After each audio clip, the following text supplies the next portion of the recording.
Having been in Thailand since 2018, Ambassador Georg Schmidt and his wife have been enjoying life until COVID-19 disrupted some aspects of his work and personal life. What I really enjoy in Bangkok is just walking around a lot. Sometimes I take my scooter. All these activities were scaled back because there was a recommendation to stay at home and avoid outside contact. But when that's possible again, and when it was possible, I really enjoy walking the streets of Bangkok because there's so much you can see. Around every little corner there's a little surprise hidden. His Excellency relishes the diversity and richness in Thailand's culture and geography. There's a good reason why so many people like coming here, because it's like many countries and cultures packed into one. You have the seaside, you have the mountains, you can have endless kind of activities. What I find very impressive in Thailand is how Thailand has managed to put this together and accommodate it and sort of diverge it into something which is then unique again. The embassy was working hard to get not just German nationals back home during the pandemic, but also people of other nationalities stranded in Thailand. The ambassador also talked about the embassy's work in getting Germans and other non-Thais vaccinated. We had people ringing us up and say, look, I need to go home, but I can't. And fortunately, we managed to bring back about 3,000 people who were stranded here. With 13 charter flights from Bangkok and Phuket. So we had teams at the airports and we helped people to go back home. Our main part here was to inform and also to have many talks with the Thai government about vaccination of non-Thai citizens but who are residents of Thailand. And what we did in Germany is we took the decision to vaccinate everybody who is in Germany. And what we advocated for strongly together with other embassies here is that the Thai government does the same. What we advocated for is to treat foreign residents in Thailand the same way as Thais. That means give them vaccination according to the age, medical risk groups, etc. And I think we're now in a good way. As for bilateral relations, Germany is focusing its cooperation with Thailand on climate change, among other things. We're Thailand's largest partner in climate change cooperation.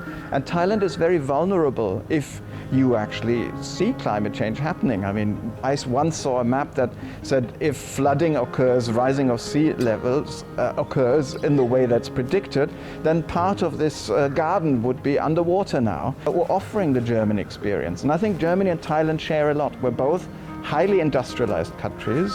And if we can manage to show that you can be an industrialized country, successful, and at the same time resource efficient and sustainable, I think that sets a strong example in our regions and worldwide. Germany, like some other like-minded European countries with embassies in Bangkok, has been quite active in its advocacy for human rights and has found itself, at times, drawn into Thai politics, with different groups of protesters appealing their cases to the country.